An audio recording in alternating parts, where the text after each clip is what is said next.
Hello friends, hope you all are fine. Today we are going to start our chapter number 6 of class 12th macroeconomics, and the name of chapter is banking, commercial bank and the central bank. Basically इस chapter के अंदर हम commercial bank के बारे में पढ़ेंगे, उनके primary function, central bank उसके primary function, and earlier in the last video we have covered about the money chapter. So in this video we will read about the banking sector of our country. So let us start. Commercial bank. Commercial bank is an institution which perform. अब देखो, commercial bank उस संस्था को बोलते हैं जो क्या करता है, एक्सेप्ट डिपॉजिट, जनता से डिपॉजिट एक्सेप्ट करता है और जनता को लोन देता है जिनको ज़रूरत है उनको। और बैंक क्यों लोन देता है जनता को? क्योंकि उसको प्रॉफिट कमाना है। जैसे देखो यहाँ पे ये एक व्यक्ति है, मान लो इसके पास पैसे हैं, ठीक है, 10 लाख, ये बैंक है, और ये एक व्यक्ति है जिसको पैसे की ज़रूरत है। बैंक क्या काम करेगा, इस व्यक्ति के पैसे को जमा करेगा, ठीक है, और इसको जैसे फॉर एग्जांपल ब्याज सेविंग अकाउंट में 4% देगा ईयर का। अब बैंक 10 लाख रुपए आए बैंक में, अब सारे के सारे लोन में नहीं दे देगा, कुछ रेशो काटता है बैंक इसमें से, वो मैं आपको सेंट्रल बैंक के वक्त पढ़ाऊंगा, ठीक है, कि वो कौन कौन से रेशो है। फॉर एग्जाम्पल इसमें से बैंक ने 8 लाख रुपए लोन के रूप में इस व्यक्ति को दे दिए 12%। समझ रहे? बैंक को देना कितना है ब्याज, इसको 40,000, 10 लाख का 4% 40,000, और बैंक ने कमाया कितना 8 लाख पे 12%, यानी 12×96 तो 96,000। तो अब जो ये 96,000 है, 96,000 में से 40,000 बैंक इसको दे देगा, तो बैंक को यहाँ क्या प्रॉफिट हुआ, 50,000 का। बैंक इस तरह काम करता है, जिनके पास पैसा है उनसे डिपॉजिट एक्सेप्ट करते हैं और जिनको लोन की ज़रूरत है उनको लोन देते हैं, और बीच में बैंक को क्या मिलता है, प्रॉफिट। तो बैंक एक मीडिएटर का काम करता है मेनली, जनरली। तो ये यहाँ पे मैंने बनाया भी है, देखो इसको 2% पे दे रहा है जिससे डिपॉजिट एक्सेप्ट कर रहा है, और जिसको लोन दे रहा है उसको 10%, तो 8% बैंक को यहाँ मुनाफा हुआ, ठीक है। फंक्शंस क्या है कमर्शियल बैंक के? अच्छा, एक क्वेश्चन बोर्ड में पूछा जाता है या बुक में भी होगा आपकी, कि क्या हर फाइनेंशियल इंस्टीट्यूशन बैंक होती है? तो इसका आंसर है नहीं, सारी फाइनेंशियल इंस्टीट्यूशन बैंक नहीं होती। सिर्फ वो फाइनेंशियल इंस्टीट्यूशन बैंक होती है जो जनता से डिपॉजिट एक्सेप्ट करती है और जनता को लोन देती है, उस फाइनेंशियल इंस्टीट्यूशन को हम बैंक कह सकते हैं, ठीक है। So the functions performed by commercial bank can be broadly categorized under two heads. तो कमर्शियल बैंक के फंक्शन दो तरह के हैं, प्राइमरी एंड सेकेंडरी। याद रखना, प्राइमरी फंक्शंस वो हैं जो कमर्शियल बैंक करते ही करते हैं, मतलब हर कमर्शियल बैंक इस प्राइमरी फंक्शन को तो करेगा ही करेगा। सेकेंडरी फंक्शंस जो होते हैं वो ऑप्शनल्स होते हैं, कुछ कमर्शियल बैंक कर भी सकते हैं और कुछ नहीं भी कर सकते हैं। आइए देखते हैं primary function. Commercial bank performs two primary function. The first one is accepting deposit. तो कमर्शियल बैंक, हर कमर्शियल बैंक क्या काम करता है, डिपॉजिट एक्सेप्ट करने का जनता को। अच्छा, डिपॉजिट भी बैंक कई तरीकों से एक्सेप्ट करता है, वो भी हम देखेंगे, पर आप ये ध्यान रखिएगा कि accepting deposit is the primary function of any commercial bank. They accept deposit in several forms according to requirement of different section of the society. जैसी जिस तरह की रिक्वायरमेंट है डिपॉजिट जमा करने की जिसकी सोसाइटी की, उस तरह के डिपॉजिट्स को कमर्शियल बैंक एक्सेप्ट करते हैं। जैसे current account deposit, generally businessman के खुलते हैं करंट अकाउंट ट्रांजेक्शन पर्पज के लिए, तो ये भी बैंक एक्सेप्ट करता है। These deposits refers to those deposits which are repayable by the bank on demand. So whenever the businessman needs the amount or for transferring the amount, the bank is always ready to serve for that. Okay, current account deposit. Fix account deposit को हम term deposit भी कह सकते हो आप, जो bank में एक फिक्स टाइम के लिए जमा किए जाते हैं उनको बोलते हैं fix deposits. Fixed deposits refers to those deposits in which the amount is deposited with the bank for a fixed period of time. जिसमें बैंक में पैसा जमा हो एक फिक्स पीरियड ऑफ टाइम के लिए, उसको क्या बोलते हैं हम, फिक्स डिपॉजिट, ठीक है। और जनरली क्या होता है, फिक्स डिपॉजिट को किसी भी टाइम जाके नहीं विड्रॉ कर सकते, तो याद रखना ये चेकेबल डिपॉजिट्स नहीं होते, ठीक है। Saving deposits are checkable deposits because they can be withdraw from the bank when the individual needs the money, और checkable deposit is also known as demand deposit, so remember this. These deposits combine feature of both current account deposit and fix deposit, ठीक है। Saving deposits are checkable deposit, saving deposit के अंदर ये दोनों तरह के feature होते हैं। आप इसमें पैसा जब तक आपका मन है उस टाइम तक रख सकते हैं, तो यानी फिक्स अकाउंट का भी, फिक्स डिपॉजिट का भी ये एक तरह का फंक्शन करता है, और दूसरा करंट अकाउंट का भी जब भी मन हो ट्रांसफर भी कर सकते हैं, ठीक है। The second function which bank generally perform that is advancing loan, ठीक है। Different type of loans and advances are made by commercial bank. As we know commercial bank give so many type of loans like short term, long term और cash on demand, cash credit, ठीक है। So let us first see cash credit. Cash credit refers to a loan given to the borrower against his current asset like shares, stocks, bond, etc. जब व्यक्ति अपने, जैसे मान लो किसी व्यक्ति ने किसी कंपनी में शेयर्स खरीद रखे, और अब शेयर्स भी एक तरह की कह सकते हो आप कि चलो इनटेंजिबल एसेट कह लो इसको, तो इसको एज अ कोलेटरल रख के जब व्यक्ति लोन लेता है बैंक से तो उसको बोलते हैं कैश क्रेडिट, ठीक है। करंट एसेट्स हैं ये। डिमांड लोन्स क्या होते हैं, जो जनरली व्यक्ति कोलेटरल रखता है और बदले में लोन लेता है, ठीक है। ये शेयर्स या स्टॉक्स के जरिए नहीं, किसी और चीज को गिरवी रखकर। Demand loans refers to those loans which can be recalled on demand by bank at any time, और इनको जनरली जब भी बैंक को जरूरत होगी ये बैंक आपसे ये लोन्स वापस ले लेगा, ठीक है। पेमेंट काट लेगा मतलब अकाउंट में से, जैसे जनरली EMI होता है वो सब। They are given as personal loan, ये पर्सनल लोन होते हैं और इसमें कुछ कोलेटरल जैसे घर का लोन, गाड़ी का लोन, तो बैंक ये भी लोन देता है, इनको शॉर्ट टर्म लोन्स भी बोलते हैं, ठीक है, प्रॉपर्टी के लिए। Remember a financial institution can be banking institution only, only word पे फोकस करना है। बोर्ड में भी आपको जब आप MCQ कर रहे हो तो ओनली और ऑलवेज वर्ड, इनकी वजह से बहुत बच्चों के MCQ गलत होते हैं, तो आप इनको ज़रूर ध्यान में रख के अपने आंसर को टिक करेंगे।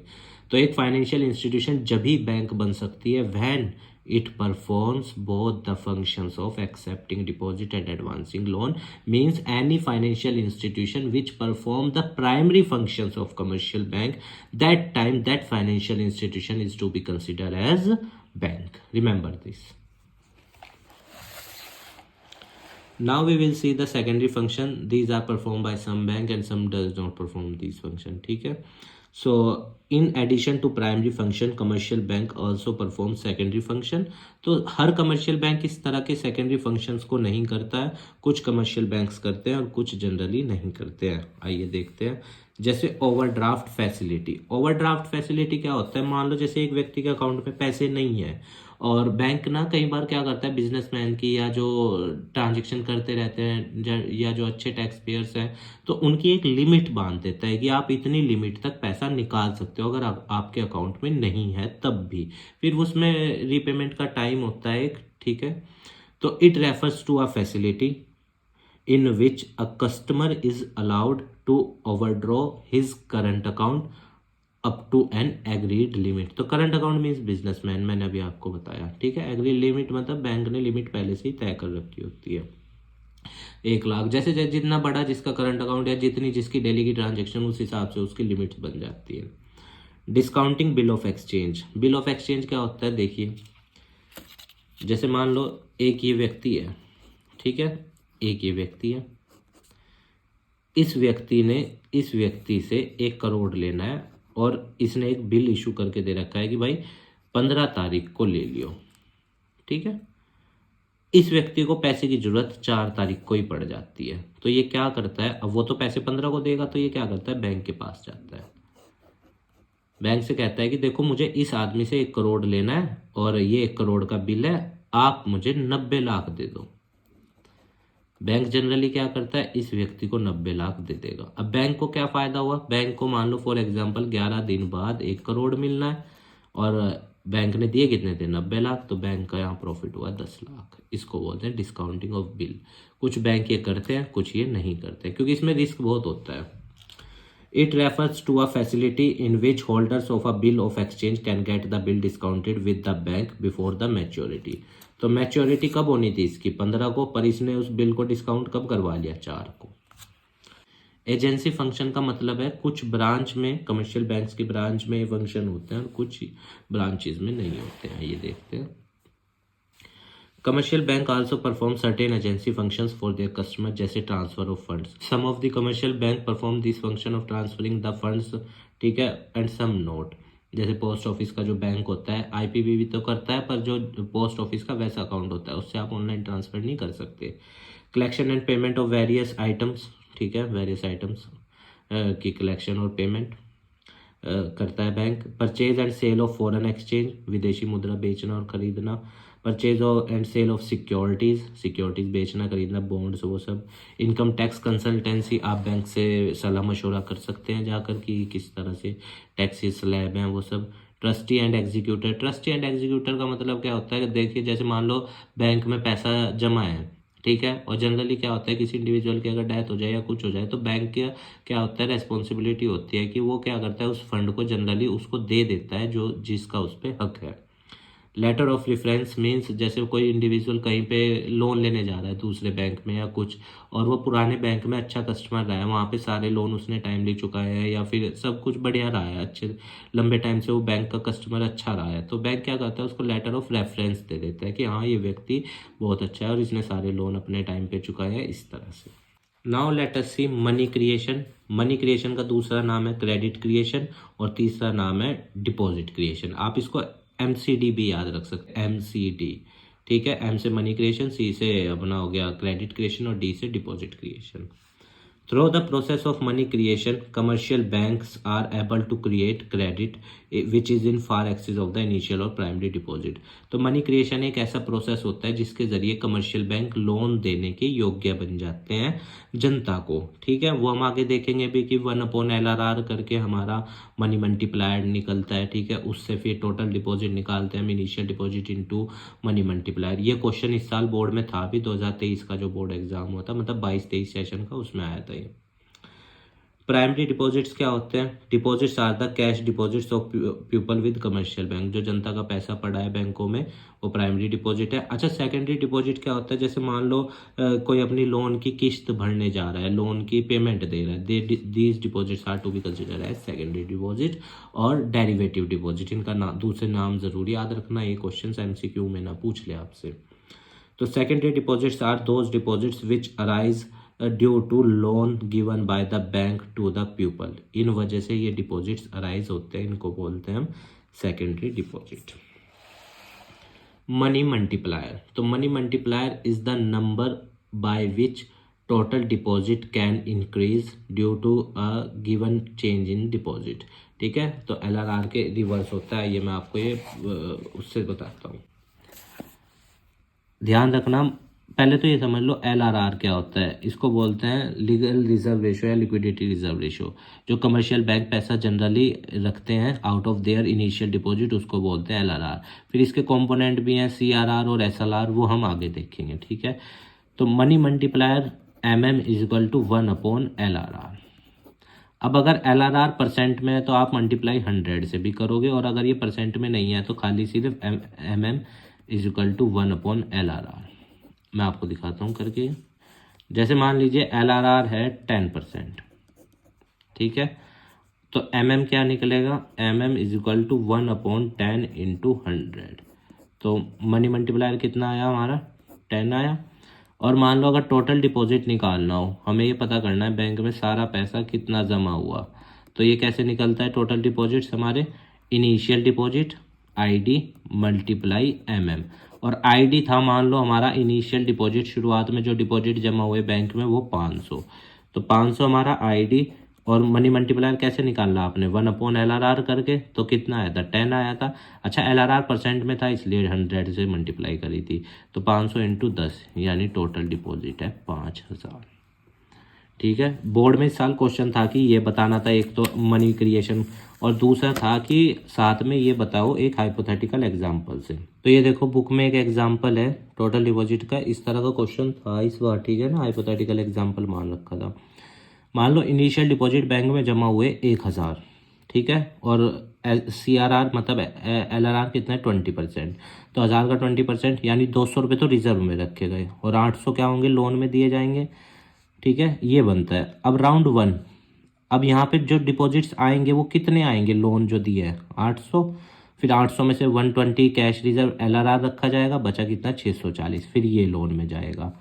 फिर इसी तरह 640 में से 20% कटेंगे 128, फिर 512 यहाँ आ जाएगा, 512 का 512 का 20% कटेगा वो यहाँ, और बचा हुआ यहाँ। इस तरह अंत में यहाँ पे 5000 आएगा। ये 5000 कैसे आया, क्योंकि मैंने आपको बताया था इनिशियल डिपॉजिट, टोटल डिपॉजिट कैसे निकलता है। अगर मुझको टोटल डिपॉजिट निकालना है, इनिशियल डिपॉजिट मल्टीप्लाई MM, ये फॉर्मूला है। अच्छा, इनिशियल डिपॉजिट कितना है, 1000 है, वो मैंने यहाँ लिखा, ठीक है, मल्टीप्लाई MM कैसे आएगा, 1/LRR, और अगर LRR परसेंट में तो 100।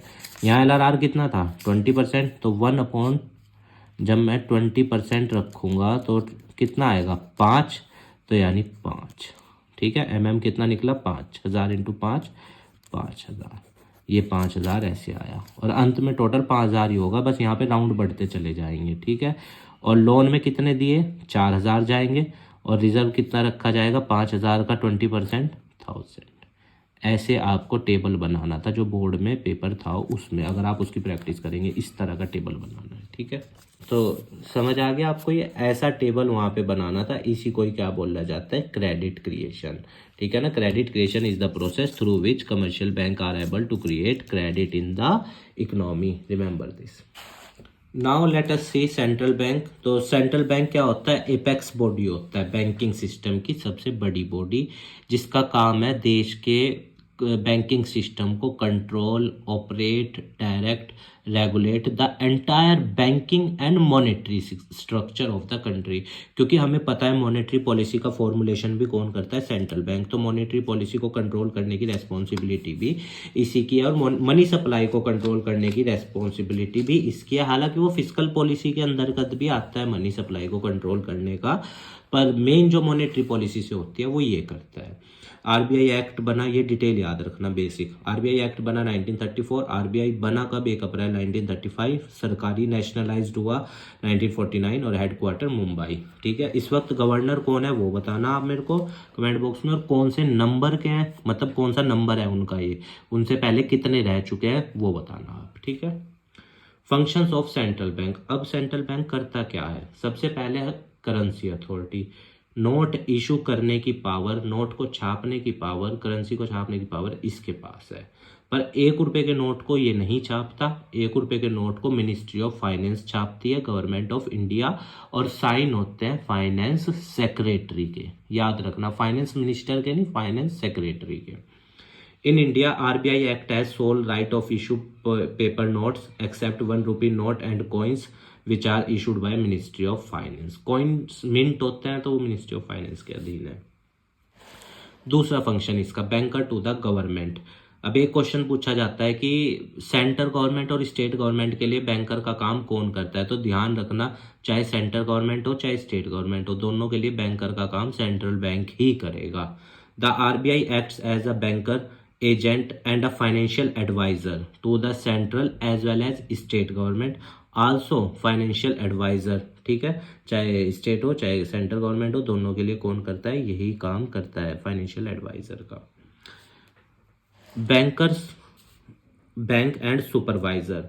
तो सारे बैंकों को कंट्रोल करना, सारे बैंकों को सुपरवाइज करना इसी का काम है। तो इसका तीसरा फंक्शन है bankers, bank and supervisor. As the banker to the bank, the central bank function in 3 capacities. तो जैसे कस्टोडियन ऑफ कैश रिजर्व, कुछ रेशो होते हैं ना जो कमर्शियल बैंक सेंट्रल बैंक के पास रखते हैं, जैसे CRR हो गया, तो वो उसका कस्टोडियन, या फॉरेन एक्सचेंज का कस्टोडियन, वो भी यही है।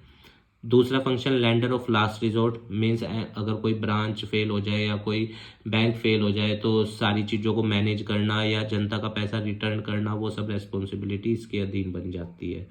Clearing house, inter bank deposit या दो शॉर्ट टर्म जो डिपॉजिट्स होते हैं बैंक के एक दूसरे बैंक में, उनको क्लियर करने का फंक्शन भी यही परफॉर्म करता है, clearing house. The fourth one is controller of money supply. Money supply को कंट्रोल करने की रेस्पॉन्सिबिलिटी भी इसकी है, क्योंकि देखो मनी सप्लाई को कंट्रोल करना इसलिए भी ज़रूरी है, अगर देश में इन्फ्लेशन और डिफ्लेशन चल रहा है तो मनी सप्लाई को कंट्रोल यही करेगा, ध्यान रखना इस बात को। Through the process of monetary policy RBI has the authority to control money supply in the economy. तो मनी सप्लाई कंट्रोल करने की अथॉरिटी इसके पास है देश के अंदर। अब मनी सप्लाई करता कैसे कंट्रोल है, आइए ये देखते हैं, क्योंकि ये क्वेश्चन वो आपसे पूछ सकता है, क्योंकि ये 8वें चैप्टर के अंदर भी आपसे ये पूछ लेगा कि 2 मॉनेटरी मेजर बताओ मनी सप्लाई को कंट्रोल करने के, तो इस तरह से पूछना ले। The first one is repo rate. Repo rate क्या होता है? ये वो रेट है जिस पे कमर्शियल बैंक लोन लेते हैं सेंट्रल बैंक से छोटे टाइम के लिए, याद रखना शॉर्ट टाइम के लिए। और रेपो रेट का दूसरा नाम है रीपरचेज रेट। अब देखो, मान लो अगर ये रेट बढ़ गया, महंगा हो गया, तो कमर्शियल बैंक, ये सीबी का मतलब कमर्शियल बैंक लोन कम लेंगे, पब्लिक को लोन जब खुद कम ले रहे हैं तो पब्लिक को भी कम देंगे, मनी सप्लाई कम हो जाएगी। और मनी सप्लाई कम हो जाएगी, अच्छा मैं 8वें का भी यहीं पे रिपीट सा कर दूं थोड़ा, तो एग्रीगेट डिमांड भी कम हो जाएगी। अगर ये रेट घट गया, सस्ता मिल रहा है लोन कमर्शियल बैंक को, तो कमर्शियल बैंक लोन ज़्यादा लेंगे, जब लोन ज़्यादा लेंगे तो पब्लिक को भी लोन ज़्यादा देंगे, मनी सप्लाई बढ़ेगी, एग्रीगेट डिमांड भी बढ़ेगी। बैंक रेट क्या होता है? ये वो रेट है जिसमें कमर्शियल बैंक लोन लेते हैं सेंट्रल से, सेम ऊपर वाले की तरह, पर इसमें लॉन्ग पीरियड के लिए लेते हैं, और रेपो रेट में शॉर्ट पीरियड के लिए। बैंक रेट का दूसरा नाम है डिस्काउंट रेट, ये भी आप ध्यान रखना। अब मान लो अगर ये रेट बढ़ गया, लोन महंगा मिल रहा, तो कमर्शियल बैंक लोन कम लेंगे, पब्लिक को लोन कम देंगे, मनी सप्लाई कम हो जाएगी, एग्रीगेट डिमांड भी कम हो जाएगी। और अगर ये रेट घट गया तो कमर्शियल बैंक लोन ज़्यादा लेंगे, पब्लिक को लोन ज़्यादा देंगे, मनी सप्लाई बढ़ेगी, एग्रीगेट डिमांड भी बढ़ेगी, याद रखिएगा। रिवर्स रेपो रेट क्या होता है? ये वो रेट है जिस पे सेंट्रल बैंक लोन लेता है कमर्शियल बैंक से, ठीक है, इसको बोलते हैं रिवर्स रेपो रेट। अगर मान लो रिवर्स रेपो रेट बढ़ गया तो कमर्शियल बैंक सेंट्रल बैंक को लोन ज़्यादा देंगे, क्योंकि उन्हें को ब्याज ज़्यादा मिल रहा है ना कमर्शियल बैंक को, तो सेंट्रल बैंक को ज़्यादा देंगे, पब्लिक को कम देंगे, मनी सप्लाई कम हो जाएगी। और अगर ये रेट घट गया तो कमर्शियल बैंक सेंट्रल बैंक को कम देंगे, पब्लिक को ज़्यादा देंगे, मनी सप्लाई ज़्यादा। और अगर यहाँ मनी सप्लाई कम होगी ना तो एडी भी कम हो जाएगी, और यहाँ अगर मनी सप्लाई बढ़ेगी तो एडी भी ज़्यादा हो जाएगी, ये आप ध्यान रखना। ओपन मार्केट ऑपरेशन क्या होता है? जिसके अंदर कमर्शियल बैंक के जरिए सेंट्रल बैंक गवर्नमेंट की सिक्योरिटी जनता को बेचता और ख़रीदता है।